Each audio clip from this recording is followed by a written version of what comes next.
Hello guys, and welcome back to the kitchen. Today we are doing that plum pectin and then sugar plum fairy spice butter.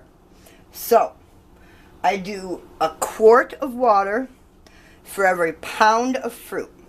So I've got 8 quarts of water since I've got 8 pounds of fruit, and I'm going to add a quarter cup of lemon juice because it helps prevent your fruit from turning brown. And then all I'm going to do with all 8 pounds, and I always start on the bottom, right, plum top up here and the bottom. And then I gently cut down till you get to that pit. Back, and it twists just like that. And you see that? Your seed will then should just pop out. You might have to do a little bit of cutting depending upon how ripe your fruit is. I'm going to have to cut these pits out a little differently because that's in there tight. You just basically go around, cut out the pit, put the plum in the water, and get it all cut up. That's all I'm going to do. We'll be back when all 8 pounds are cut up and into the water. There you go, you guys. We've got all 8 pounds sliced, pit removed, and into the 8 quarts of water. Now I know this looks like a lot more than 8 quarts, because this is a 16 quart Cuisinart, but you gotta take into mind all those plums take up room and push the water up. So now what we do is we turn it on high, we put the lid on it, and we boil it for about an hour to an hour and a half until the plums just fall and crumble apart when you push on them with a potato masher. So I'll bring you back for all of that. Alright guys, you see that? It's up to a really good boil, and if I don't get this lid off, see that pink beautiful foam? It's going to boil over. Alright, now that it's up to a full hard rolling boil, take the lid off and we let it keep boiling for, now that it's up, we start the timer and we start boiling for an hour to an hour and a half until it just mushes apart. But as you can see, it's already mushing apart, and the foam had all come up. It's been boiling already for nearly 45 minutes. And taking off the lid gives it a chance to breathe. It'll be about 45 minutes before it gets to that foaming up to your lid point. But we just let it keep going for an hour and a half. Well, for me it's 45 minutes, but for you, as soon as it gets up to a boil, you start keeping track of it. You check it at an hour, and then you check it at an hour and 15, and then you check it at an hour and a half. Our goal is to have it completely turn to mush whenever you take a, yeah, see, that's not, there's still form to that. We're going to take a potato masher and mash it really good. As you can see, the color is really starting to come through beautifully.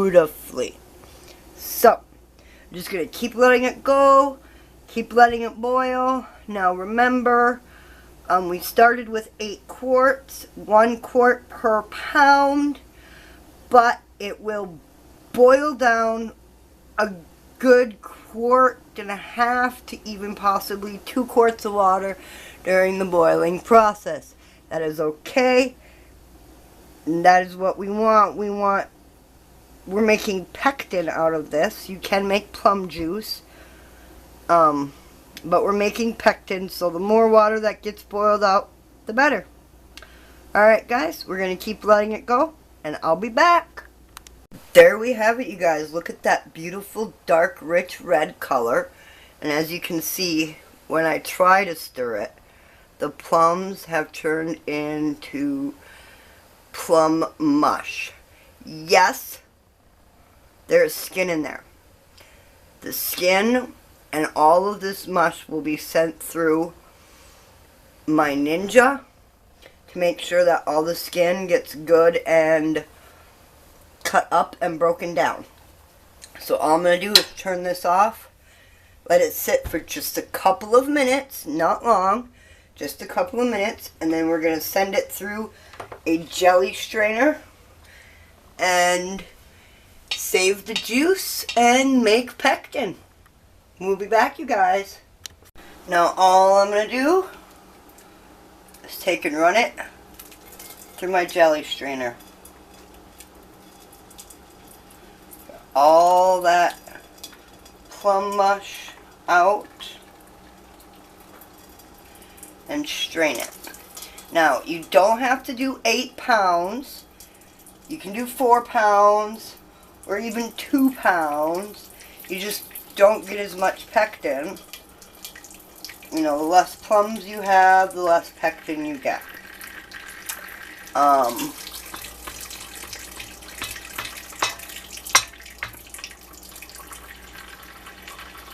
So it's 1 quart of water per pound of plums.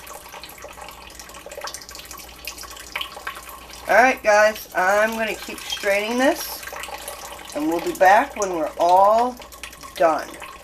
Now I can tell you right now, 8 pounds will not, it'll come close, but it won't fill up my jelly bag here. I've done this quite a few times. Most of the time all I do is can that juice right there. I'll strain the water, or I mean strain the plums from the quote-unquote water. And then I'll put all of it back, all the liquid back into the pot and add 2 cups of sugar, and then I'll process it in the pressure canner for 75 minutes for pints, or 75 minutes for quarts, 50 minutes for pints, 60 minutes for pints. I'll have to look that up and make sure that you get the right times if you're making juice.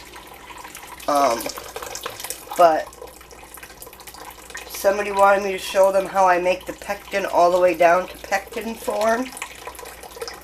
When I make my plum juice into juice, I do that because then I use the plum juice for either pectin when I run out of my apple pectin come the middle of winter.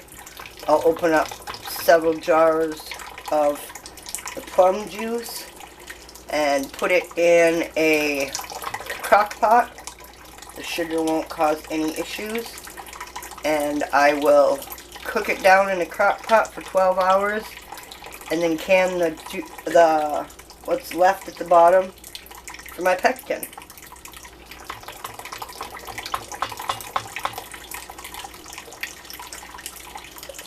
Alright guys, I'm going to keep doing this and we'll be back.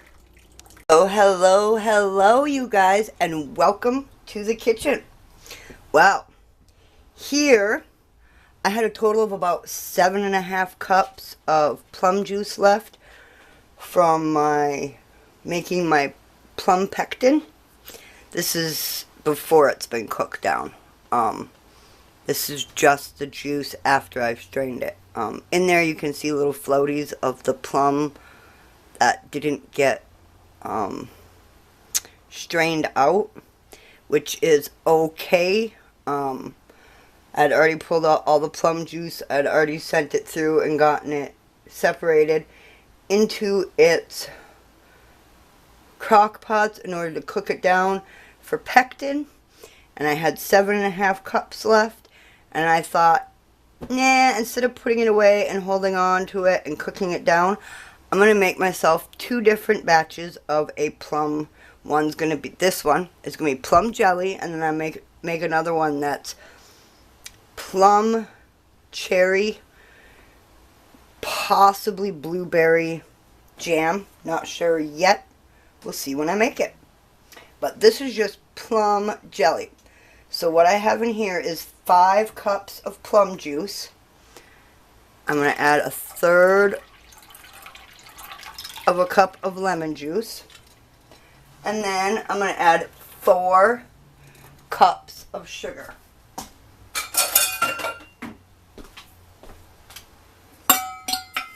The reason I add so much sugar to plum is it's a rather sour fruit. So that is one that I do lots of sugar in. Generally people do 1 cup of sugar to every cup of juice and or fruit. I don't. I generally do a little bit more or less than half of the cup for cup. That's 3. But when it comes to sour stuff, I do add a little bit extra.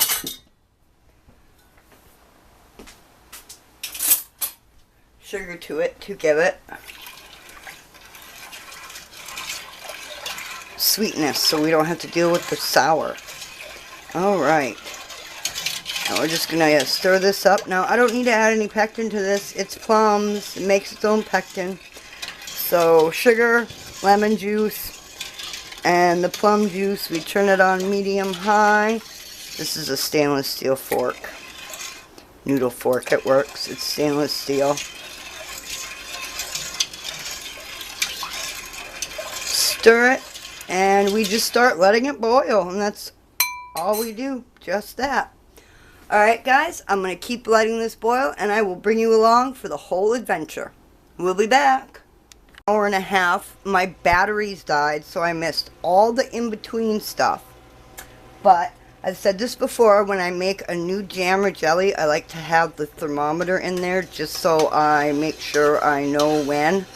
And it's at 125 degrees or 235. My thermostat has both. And as you can see that slow drip?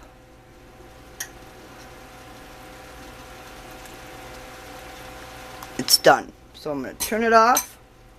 We're going to let it cool down for about 5 minutes, and then we're going to put it in our jars. We'll be back, you guys. And there we have it, you guys. We're just going to fill the jars up, and then we're going to process them in a water bath canner for 15 minutes.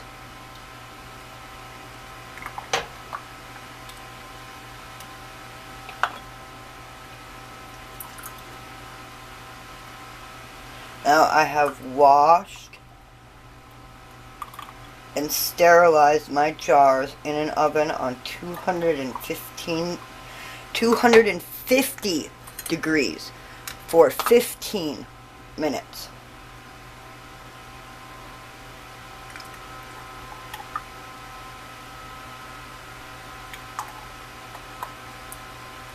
Then we're going to clean and wipe the rims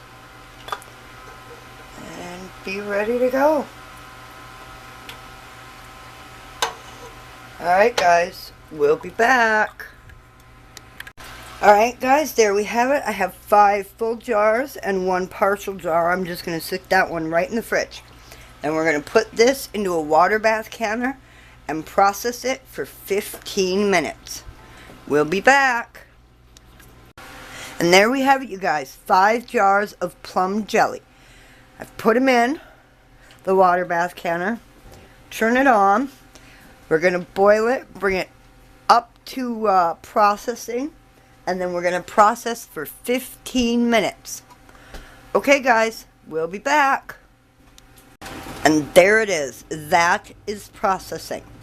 Now we leave the lid on so it can stay at the right temperature to prevent bacterial growth and to allow the jam inside, this isn't jam, this is jelly, allow the jelly inside to come up to the appropriate temperature so we kill anything that could be inside. You always got to make sure you do this with every batch. And definitely make sure you leave the lid on so you make sure you get the appropriate temperature. And now we just process it for 15 minutes. We'll be back. Alright guys, there it is. It's been going for 15 minutes. We're going to turn it off. Remove the lid. And let it sit for 5 minutes so it can cool down before we remove the jars and set them on the counter to cool. Alright guys, now all we're going to do is remove the jars. Try not to tilt them if you can. That could cause jelly or jam or any other product you are doing to get up underneath of the ring and the lid and cause you to not have a proper seal. We're just going to let these sit in one spot and cool down, and then we'll put them on our shelves. We'll be back when they're all cool and all sealed so you can see how pretty they are. And there we have it, you guys, 5 jars of plum jelly. Now as you can see, this is softball, not hardball, because my family doesn't like tough jelly. They like it easier and easier to spread. So I do softball, and when it gets in the fridge it'll get even a little bit harder. And there you go. Thanks for coming along on this video, and I hope you enjoyed it, and we'll see you in the next one. And remember everyone, stay positive. Bye guys.